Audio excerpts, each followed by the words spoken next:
Hey guys, Shy Got Picks here. Hope everyone's doing well, having a great week. We're here to be breaking down UFC Edwards versus Brady. Just like last time, I'm splitting it up into two videos, one for a full fight analysis and another one dedicated to best bets.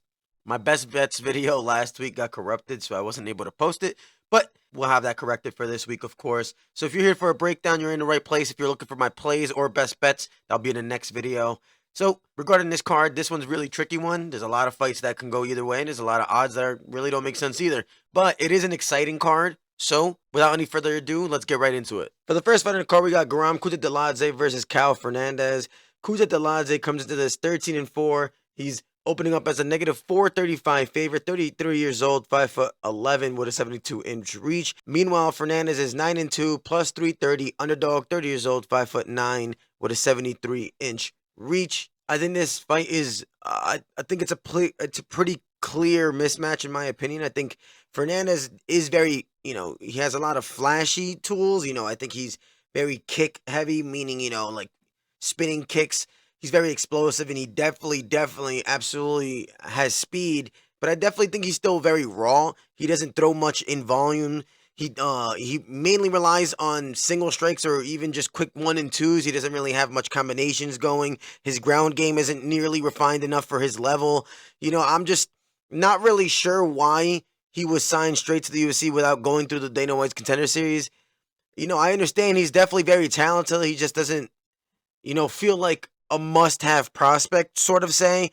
Guram, on the other hand, I think he's a very overall very solid and polished fighter. He's battle-tested.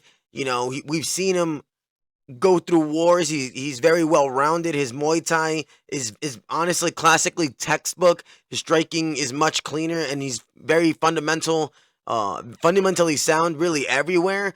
While he doesn't really rely on wrestling, he's got it in his tool basket, and this seems to be like a perfect fight for him to use it in. Fernandes struggles off of his back in a grappling gap. Here, it just might be a lot wider than the striking one, sort of say. Guram, I do think, can outclass him in the standing, but I think to make it easier, he should mix in the takedowns. That being said, Guram definitely doesn't come without his own flaws. His cardio has shown definitely its cracks within his last fights, especially in the Brenner fight, where he completely gassed after dominating early, really, but that was short notice, which I can completely understand. I don't think it's reflective on his true ability. Plus, Fernandes also fades after the first rounds, but his explosive style drains him quickly, the Fernandes signs, and wrestling will only make that worse, in my opinion. So I think the Kutateladze, I think this is an easy win for him. I think the path to victory is clear. Even if he doesn't wrestle, I think he's going to win this one.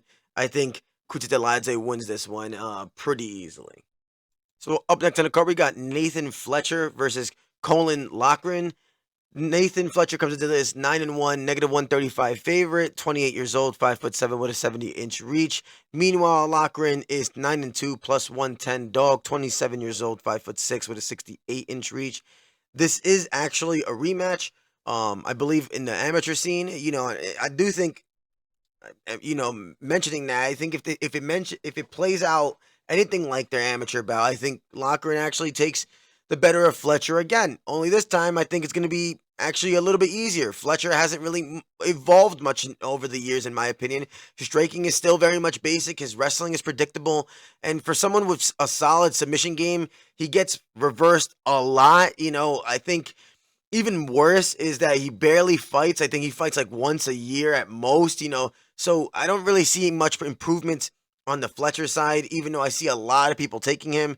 His UFC debut looked okay, but the matchup was tailor-made for him, really. Even then, he ended up in some bad spots and nearly got clipped shooting for a lazy takedown. That's a pattern with him really all the time. He telegraphs his shots, almost always goes for single legs, and struggles to chain wrestle as well. Against lower-level opposition, he's found some success, but even those guys tend to escape or reverse him. Loughran, on the other hand, has made some clear improvements, in my opinion. His stiff stance isn't really ideal. I think, they call him a blockhead for a reason. You can clearly see it. But in this fight, I don't really think there's going to be much of a difference. Fletcher doesn't really throw much of enough volume, really. Not even nearly enough, especially not regarding Loughran. And, let's be honest, Fletcher hates being hit, and Loughran has legit power as well. If he lands clean, Fletcher could fold here. The first fight we saw Fletcher having an edge in the wrestling, but Loughran has definitely made improvements there. So, especially since turning pro, let's be honest, wrestling has been a bigger part of his game, if anything. So his struggles against Hadley made it look easy to overlook that fact, especially because Hadley's gone now. He doesn't really necessarily, his takedown defense is at 100%. So it, Fletcher needs him taken down to be able to submit him. Let's be honest. And I know he's going for 9.63, but 100% is also something to be dealing with. And he's also lost to him before. So I'm going to go with the blockhead. And I think, if Fletcher doesn't get the takedowns, I think this is going to get really ugly pretty fast for him. So I'm taking an underdog here. Give me Loughran. I'd say probably by decision. Up next on the card, we got Shauna Bannon versus Puja. Tomar. Bannon comes into this 6-1, -200 favorite, 31 years old, 5'5" with a 65-inch reach. Meanwhile, Tomar is 9-4, +165 underdog, 31 years old, 5'4" with a 59-inch reach. I think this is a very, very low-level fight, and honestly, neither fighter is particularly UFC worthy, in my opinion. I think both really just don't really belong here. I think that the UFC are trying to build Tomar as she's an Indian prospect, and I just don't really think that she's good at all. So, I don't really think it's going to be tough for them to be pushing it with these two prospects that they have representing India, let's be honest.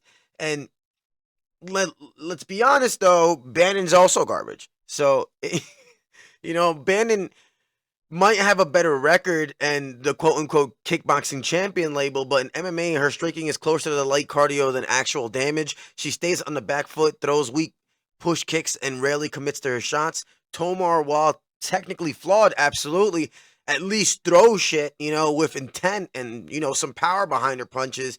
So, I actually got Tomar here. My biggest concern on that is that Tomar, her ability to, cut off the cage, she kind of always follows her opponent, and Bannon really constantly moves and forces her opponents to chase her.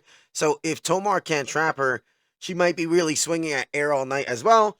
But, at the same time, though, Tomar doesn't really have to worry about takedowns either. So, because Bannon never wrestles. So, at the end of the day, this is going to be standing up on the feet. So, it's tough, man, because you got Bannon that's landing 4.37, getting hit by 3.77, but then you got Tomar landing a lot more at 6.33, but getting hit a lot more at 5.6. She's has a 6-inch reach disadvantage. She's a 1 inch shorter. It's tough, but at the same time, it's also Bannon. So listen, this is a very low-level fight, but I got Tomar to win this one. So, yeah, give me Tomar. Up next on the card, we got Christian Leroy Duncan facing Andrey Pulyaev. Christian Leroy Duncan comes into this 10-2, -590 favorite, 29 years old, 6'2" with a 79-inch reach. Meanwhile, Pulyaev is 9-2, +440 underdog, 27 years old, 6'4" with a 78-inch reach. Now, when you're talking about Pulyaev, I think he's a very, very weird fighter.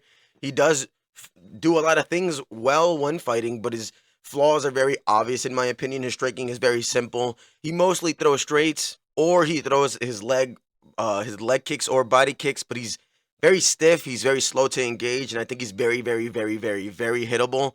His wide stance and lack of head movement make him, a very just a liability defensively. I think he leaves his chin exposed in almost all of his exchanges, and I think that's a big disaster waiting to happen when you're facing someone like CLD. Duncan is an explosive striker who throws, very, very well and likes to dictate the fight where he wants it to be. His last fight against Gregory Rodriguez definitely exposed some weaknesses in his game. He very much struggled with pressure and couldn't get into his rhythm. But Pulyaev isn't going to be able to bring that same kind of forward aggression that Rodriguez did. He prefers a patient kickboxing style to fight at range, which plays right into Duncan's hands, I believe. CLD's stance switches, movement, and timing should disrupt Pulyaev, making him a very easy target to hit, I think. I think Pulyaev might be able to wrestle here, and he might try to, but his grappling really isn't that great. He's slow on entries, and he gets stuck on his back a lot of the times, and doesn't really have the pressure heavy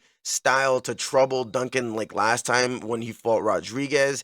I think his takedown defense, CLD's takedown defense really isn't the best. It's at 64%, but he does move well and he stays out of danger. And especially if he can get on top, I think he'll be able to dominate if this happens to get there. Ultimately, I think Pulyev's defense is pretty dog shit, and I think that's going to be a big problem when it comes to CLD. So I'm obviously taking the negative 600 favorite guy here. So yeah, give me CLD to win this one. Up next on the card, we got Marcin Tybura versus Mick Parkin. Tybura comes into this 26-9 plus 105 dog, 39 years old, 6'3" with a 78-inch reach. Meanwhile, Parkin is 10-0, undefeated, negative 115, 29 years old, 6'4" with a 79-inch reach. Let's be honest, I'm happy that this one is stuck in the prelims, truthfully. I don't think there's much to be excited about on this fight. I think it's going to be very slow. I don't think there's going to be much that's going to be going on here. And I think someone's going to end up winning by decision. Someone can get submitted. Someone can get, knocked out here. But I really don't seem to think so. I think a lot of people are hyping up Parkin. I think he's gone from the underdog as a favorite now. And I really don't see it. I know he's undefeated. I know he's young. But let's be honest, the competition he's facing is absolute dog shit. Three of his 4 UFC opponents are already out of the UFC. He hasn't really even looked like he's dominated one facing them. I also think he lost to Machado, and he struggled against Usman. I just don't think he stands out much when you see him fight. His cardio is definitely good, and he definitely has some good grappling, but I don't think any of them are either but I don't think either one of them are really, that high level or really much of a game changer. The biggest problem with Parkin is that, his predictability. His striking is one-dimensional, really. He just throws a straight punch and a low kick. He repeats the same sequence over and over and over again. He really doesn't really mix things up. He's considered a high-volume fighter on paper, but when you really watch him, it's clear that his offense is basic and very repetitive. Tybura, on the other hand, isn't an elite striker whatsoever, but he does at least mix things up. He's got some decent kickboxing and a lot more variety compared to Parkin. And, of course, a lot more experience dealing with high-level strikers. Parkin also fights with a wide stance and leaves his chin wide up in the air as well. I think that's a big red flag here. Fortunately for him, though, let's be honest, Tybura's not going to necessarily knock him out, but he's still hittable, what I mean, by Parkin on the Parkin side. On the grappling, this is where things definitely get interesting. Parkin will likely try to mix in some wrestling, but I think that could necessarily backfire against someone like Tybura. He's been reversed by low-level fighters, both on the regional scene and in the UFC, and Tybura is excellent at capitalizing on those type of situations. Tybura's wrestling isn't really that great either, but his ground game is very, very, very, very tricky. He's known for hitting reversals and maintaining strong top control. Even in his loss to Spivak, he got taken down, but immediately reversed the position.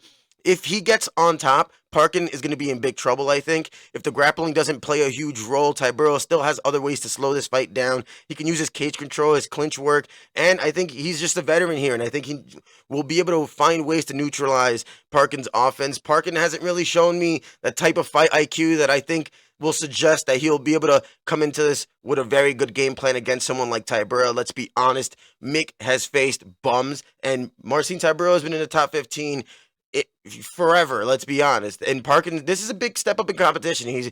He's faced Mo Usman, and now he's facing Tybura, and he, like I said, he didn't look that good in those fights. He just doesn't. He just doesn't. And this is one of those fights that you can argue either side. I really wouldn't be shocked if Mick Parkin wins. He is undefeated, and he is 10 years younger, but I just don't think he's that good. So this is a really tough one for me. At first, I was looking at it, and I started thinking Mick Parkin, but then I started looking at his tape, and he's just really, really not that impressive to me, let's be honest. So, I got to take the Tybura side. Give me Tybura to win. Up next on the card, we got Lonnie Kavanagh facing Felipe dos Santos. Lonnie comes into this undefeated 8-0, negative 300 favorite, 25 years old, 5'4" with a 67-inch reach. Meanwhile, FDS is 8-2, plus 240, underdog, 24 years old, 5'7" with a 70-inch reach. So both of them really, really young, of course. FDS is an all-action, very, very pressure-heavy fighter. And let's be honest, he's very reckless, and I think he's very irresponsible when you look at it on the defensive side, and consistently makes fights a lot harder than they need to be for him.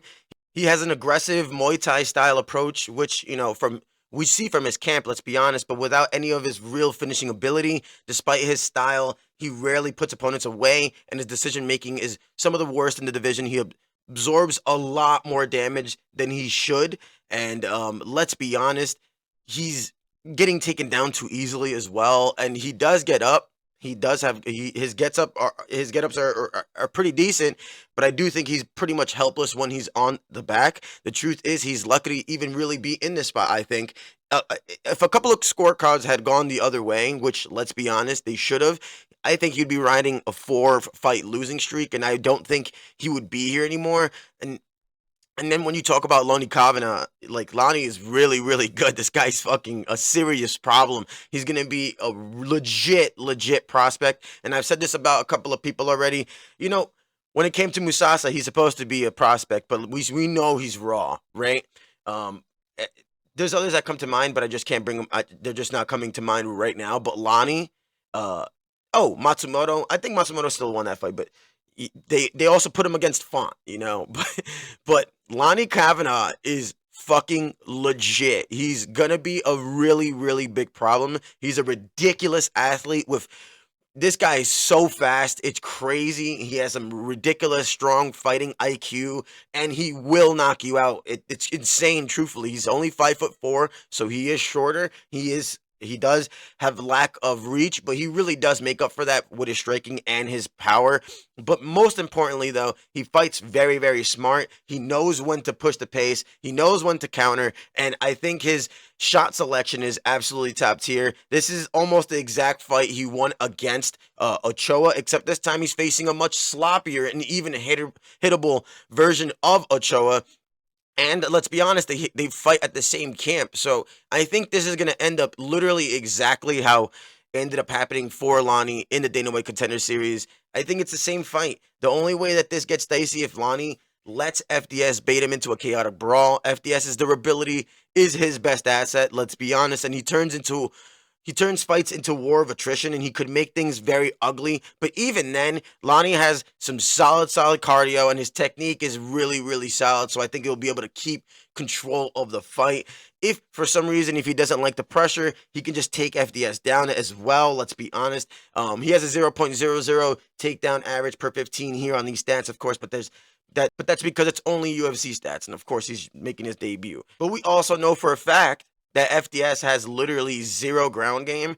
And so, you know, Kavanagh has shown that he can wrestle when he really needs it. So if he really needed to, I think he'll be able to take him down. I think this is a super solid parlay piece in every aspect. I think Lonnie Kavanagh is going to absolutely win this fight. -300 is a very solid price. Give me Lonnie Kavanagh. Up next on the card, we got Jai Herbert facing Chris Padilla. Herbert comes to this 13-5-1, -130, favorite, 36 years old, 6'1", with a 77-inch reach. Meanwhile, Padilla is 15-6, +110 dog, 29 years old, 5'9", with a 74-inch. I do believe that these odds are flipping towards Padilla. On the Padilla side, I think Padilla is like heading towards a -105, while Herbert's a -115. That might have even changed even more or have gone the other way. Not too sure. I haven't checked. But that is of this recording, of course. I really, truthfully, if I'm being honest with you, I don't necessarily agree with these odds. I think Padilla is absolutely on a very good run. And I think, let me point this out first off. I think this is going to be one of the hardest fights to predict, period. If we look at stats or even the UFC prediction tracker channel, I think we're going to have like 50-50s on this fight. I think a lot of people are going to be on Herbert and a lot of people are going to be on Padilla, and there's going to be a strong argument on both sides. And now here's my argument. I think Padilla is a solid fighter. I think he is a very smart fighter, and he has a lot of experience, actually. He has actually more experience than Herbert, which is surprising, I believe, by 1 year, even though he is 7 years younger. But I just think he's kind of overachieving from what he's necessarily supposed to be doing. I don't think he's a standout athlete. I don't necessarily think he's that good. I do think he fights very solid. I just think this is going to be a big step up in competition for him. He's faced not the best competition. He reminds me of a lot of people like a Jared Gordon or a Trey Ogden or even maybe an Al-Sawadi. But let's be honest, I'm not necessarily convinced that he'll be able to expose Herbert's weaknesses. His only UFC losses come from high-level competition, which of course include like Moicano, Ilia Topuria, and even for Reziem now. Those are good losses, of course, and he even was able to knock down Ilia Topuria, so he's necessarily kind of known for being the guy that lost to Tybura but was able to knock him down. But let's be honest, he absolutely also has his own flaws. I just don't think that Padilla will be able to capitalize on those flaws. The most obvious path to victory for Padilla is absolutely using the grappling. Herbert's takedown defense has always been a question mark, but I think it's better than the stats suggest, especially since they're skewed by being absolutely, taken over by Moicano early in his UFC career. Padilla has had success wrestling against lower level competition, but he hasn't necessarily proven that ability against solid UFC opponents. Even if he is able to bring Herbert down, I think Jai scrambles very well and doesn't necessarily accept a bad position when he is on the feet, on the ground. And on the feet, I definitely favor the Herbert side. I think his chin has definitely been cracked before, but only by big power punchers, and Padilla's just not that guy. His knockouts mostly come from wearing his opponents down or finishing them on the mat, not from one single punch, so to say. Herbert is a sharper, cleaner striker, in my opinion, and very, very solid boxer. His reach is on his side. I think he has effective kicking. I think his head kicks are very solid, and I think there'll be a factor here. Padilla striking is very solid, of course, as well, but I just don't think it's that exceptional either. I think he definitely makes good adjustments and very smart adjustments mid-fight, but I do think he doesn't necessarily handle pressure very well.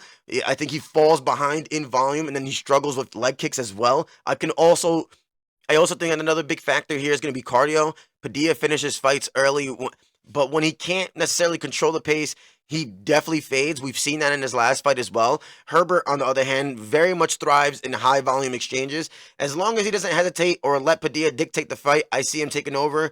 I can also see him winning rounds 2 and 3. I just expect him to. I think this is going to be a very good fight. I think someone's going to get knocked out. But I also wouldn't be shocked if they went to the judges and got a split decision. This is going to be a really tough one. I think this is going to be the hardest one to predict. Like I mentioned, I think it's going to be a 50-50 across all UFC prediction channels, and as well as, it's a coin flip, and the odds are probably going to be going up and down as well. So this is very, very tough, but ultimately, I got Jai Herbert taking this one.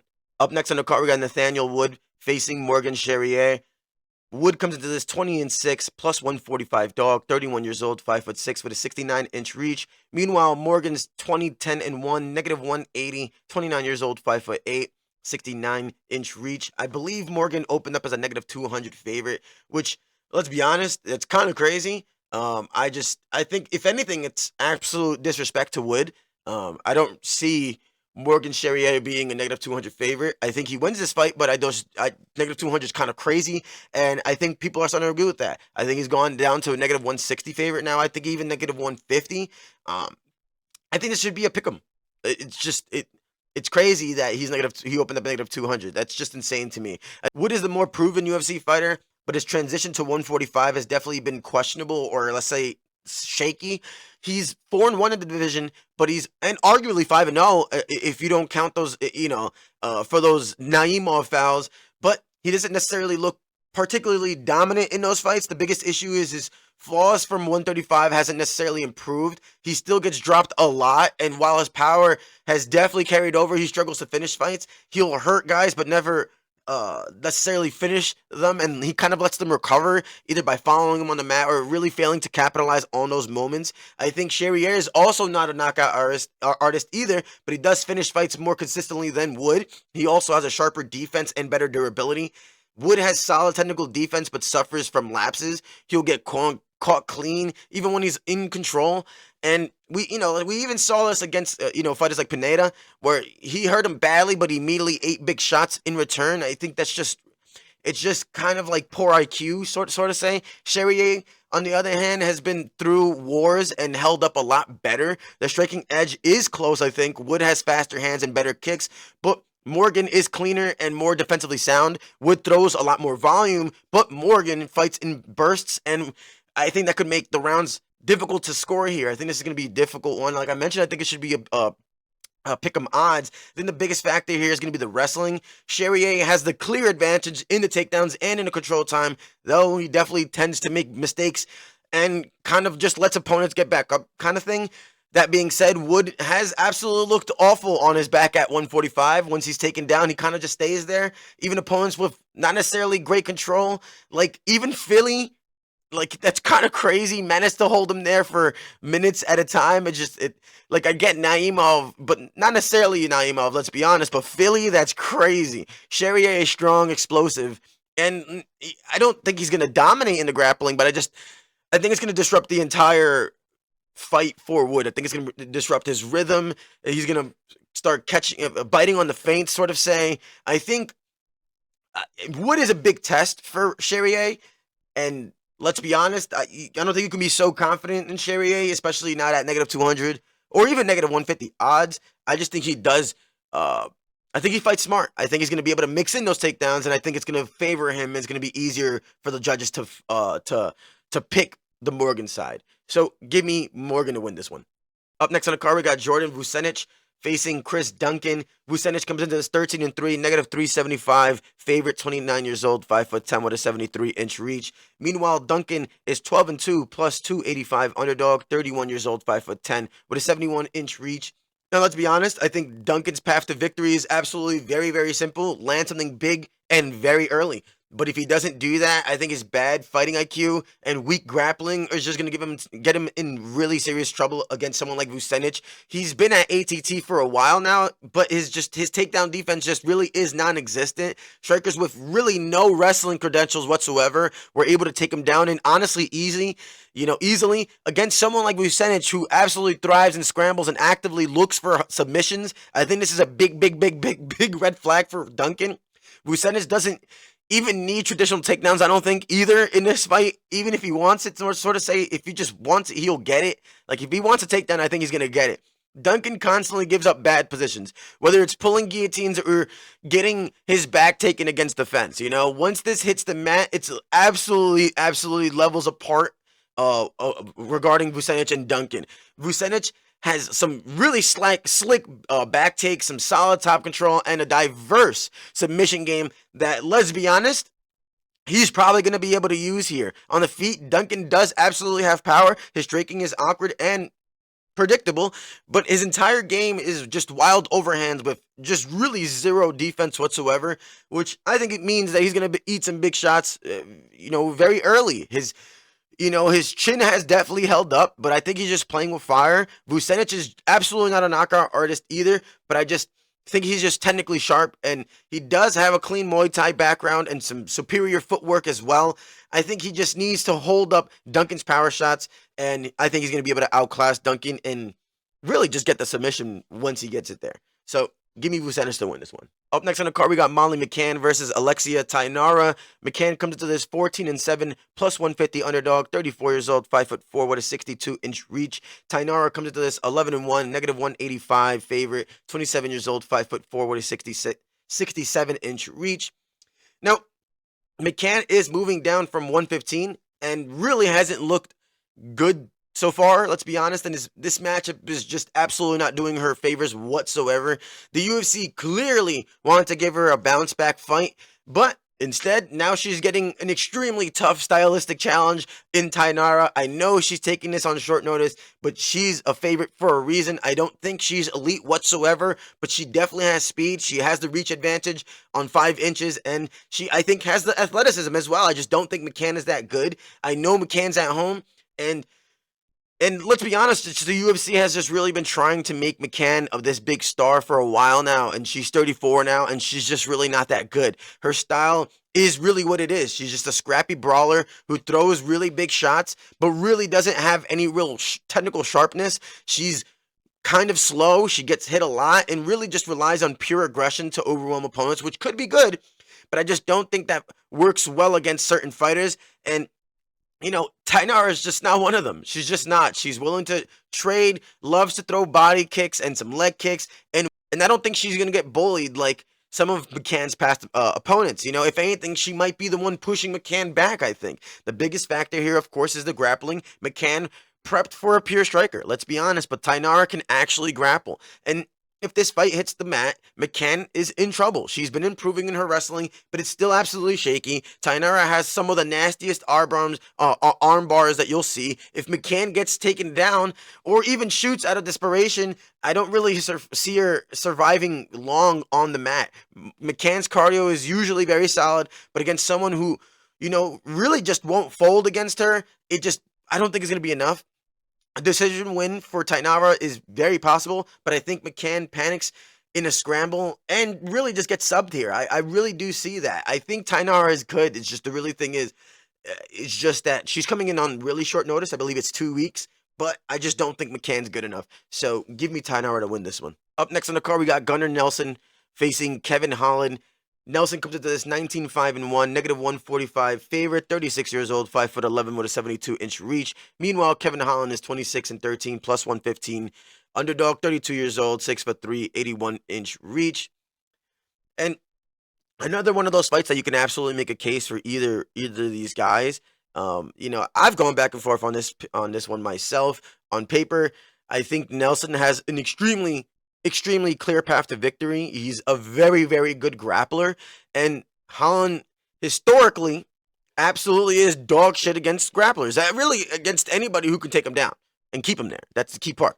But fights aren't really won on paper, and this one feels like a recipe for this bum Kevin Holland to win. And I've mentioned this before. I think Kevin Holland is a really good fighter. He was one of my favorite fighters, and absolutely, I just can't stand him now.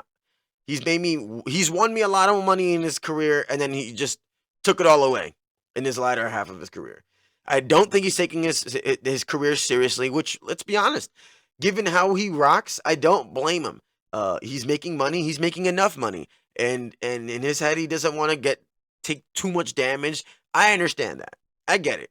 But it's really, really tough to make a case for this man to win. It really is.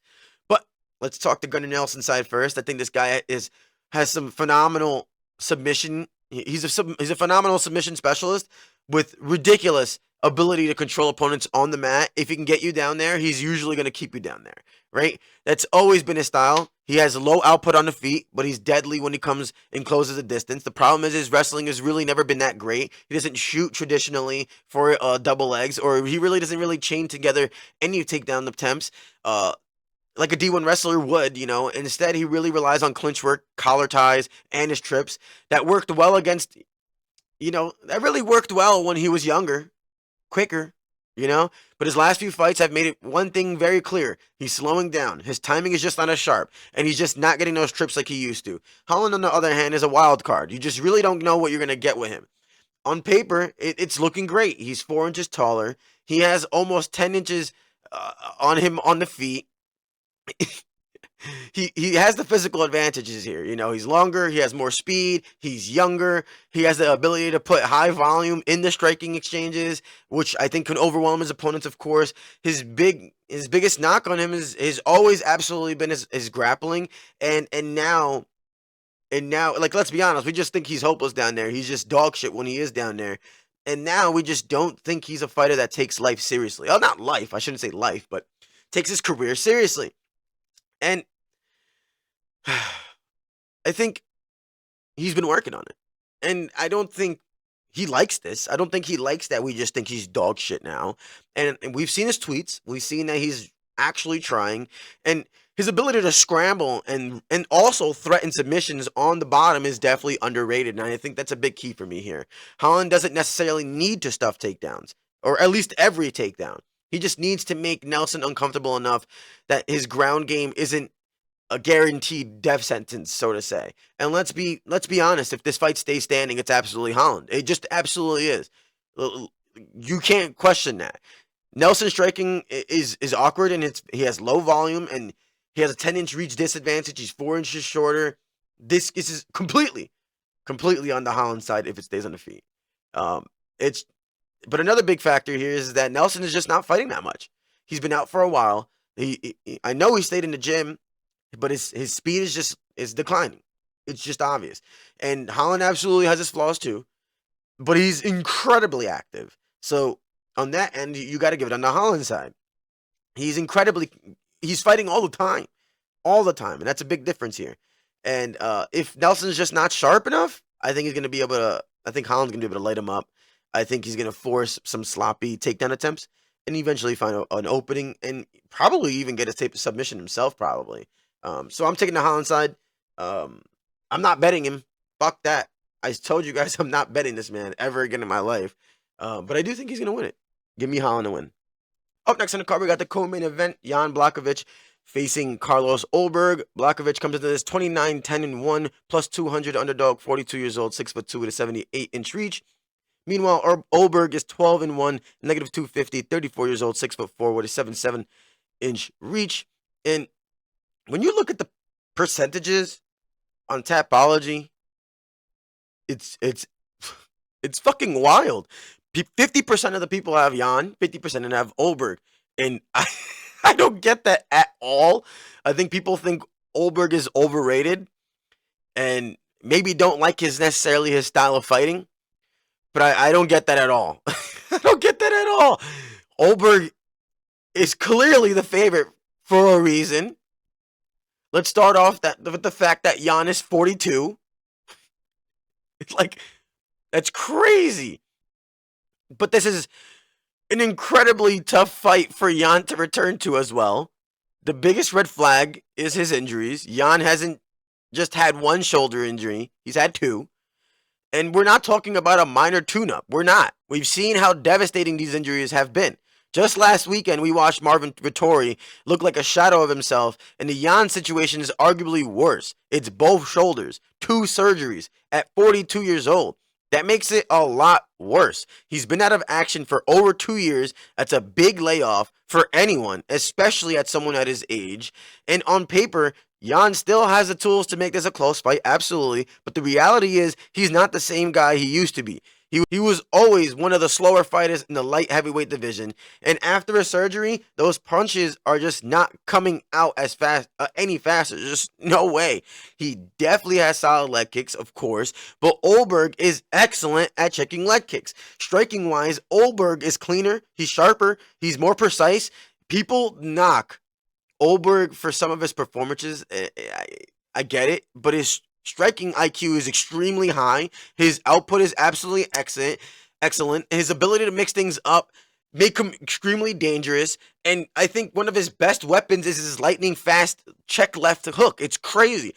It's a weapon that already put multiple people to sleep. He's shown weaknesses against pressure-heavy people in the past, but his last fight proved that he's evolving in that area. Against Oezdemir, he looked composed. He's made adjustments, and in my opinion, clearly outclassed him despite, the fight being competitive. If Jan's leg kicks aren't a major factor, what's his path to victory? What is it? Outboxing Ulberg? It don't make sense to me. I think Jan's offensive grappling is very overrated. He's 42. What are we doing? Why are we picking 50% of people picking Jan? This is crazy to me. I think Ulberg is a clear choice here. Clear choice. Ulberg's takedown defense is strong. We know that city kickboxing people train that relentlessly all the time. If Jan can't consistently take him down, he's stuck in a striking battle, which heavily favors Ulberg. This is crazy. I know this is picks only, but I'm probably going to hammer this guy in a parlay. I don't understand it. I don't understand how people are on the Jan side. I get it not being negative 500. I get that. But I don't understand how you can argue that Jan's going to beat him at 42 years old. Ulberg is fucking legit. Give me Ulberg. Up next to the card, we got the main event of the night. Leon Edwards facing Sean Brady. Edwards comes to this 22-4 plus 120 dog. 33 years old, 6'2" with a 74-inch reach. Then we got Brady, 17-1, negative 150 favorite, 32 years old, 5'10" with a 72-inch reach. A lot of people see this fight being an easier fight than, JDM. But honestly, I think this is a worse matchup for Leon. He went from preparing for a pressure-heavy boxer with weak takedown defense to now dealing with a relentless grappler. That's a huge, huge shift, and one that really I think is going to cause some big concerns. If there's one thing that we know about Brady is that he doesn't slow down when he's the one setting the tempo, He doesn't slow down when he's the one setting the tempo is really what I wanted to say. We've seen in those last 2 fights that if you let him dictate the pace, he can keep it up for all full 5 rounds without gassing. And that's exactly where Leon could run into trouble here. Leon is a high-level fighter, absolutely no doubt, but he's also one of the most frustrating to watch. He has a skill set to dominate most fights when he wants to, but he rarely lets his hands go I get being technical, but there's also being too technical for your own good. Leon falls into the second category sometimes.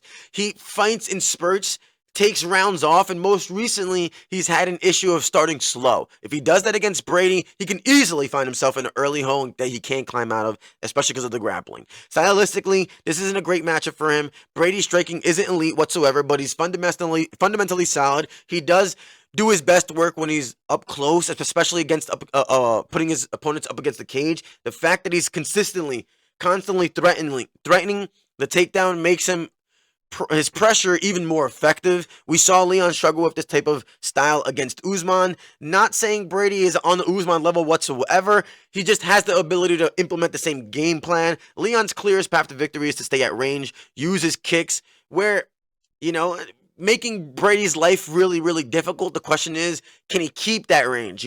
If Brady crashes the distance and forces the fight into the clinch and boxing exchanges, he's going to have some success. Let's just be honest. So he just needs to close the distance, grab at his hips, take him down. What makes Brady even more dangerous in this is that he's persistent with the takedowns. He's just going to keep on going for them. He'll keep shooting even if the first few get stuffed. Over the time, that can wear an opponent down. Leon struggles with guys who mixes in pressure and takedowns. If he lets Brady back him up and control the pace, it's going to be a very long night for him, all 25 rounds. The biggest factor here is Brady's grappling. Usman and Belal showed that constant pressure and takedown attempts can disrupt Leon's rhythm, but Brady is different in one area. He's BJJ. If he gets the back, he's far more of a submission threat than either one of those two guys. There's a real concern for Leon. Especially if Brady is able to make this a grind early. That being said, I still don't think Brady should be a favorite outright. I think it should be a pick'em. Leon is a more skilled fighter overall. He struggles with the pressure and often fights too passively. That's why this matchup feels more dangerous for him. If he fights aggressively and actually takes control, he could absolutely light up Brady up. He has the tools to dominate this fight, absolutely. But we haven't really seen that version of Leon since the first fight with Belal. Meanwhile, Brady has improved a lot since that loss, especially the cardio department. His gas tank looked much better in his last fight, likely due to the nose surgery he had. It's a tough one, but I'm taking the Brady side here. If we see the Leon Edwards that we saw against Belal in the first round, of course we didn't. It was only one round. It could play into his favor, but it's tough. He's 4 inches taller. He has 2 inches in the reach advantage, but it's just we've seen him struggle with the grappling. We really have. So I gotta go with Brady. And I'm a big fan of Leon, but man, he's just too timid. He needs to throw those damn hands. And if he does, he can absolutely win this fight. But I got to take the Brady side. Give me Brady to take this one and be the next one to face Belal Muhammad. Give me Brady to win. All right, guys, that's going to wrap up my breakdown for UFC Edwards versus Brady. This card has some really close matchups, and I know opinions are going to be all over the place for a lot of the fights on this card. Remember, if you're looking for my best bets on this card, be sure to check out the next video. If you enjoyed the breakdown, drop a like and subscribe. It really helps out the channel. And let me know in the comments below who you're backing this week. I'd love to hear you guys' thoughts. But other than that, I'll catch you in the next one. Stay up.